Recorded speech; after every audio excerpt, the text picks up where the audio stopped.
পরে যখন দুই বধূ একসাথে, বধূ তো দুইটা, জি।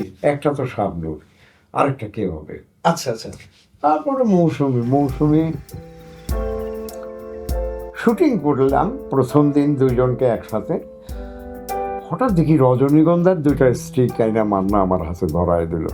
ওকে। তারপরে দুজনকে দুইটা স্ট্রিক দিলাম, স্ট্রিক দেওয়ার পরে দুজনে হাসতেছে।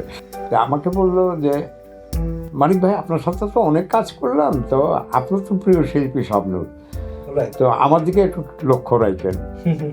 আমি বললাম মৌসুমি, ফাইজলামির একটা লিমিট আছে, তুমি কি বলো? আমার কাছে আমার চরিত্র অনুযায়ী আমার নোটেশনের বাইরে আমি কিন্তু কখনো কাজ করতে পারি না।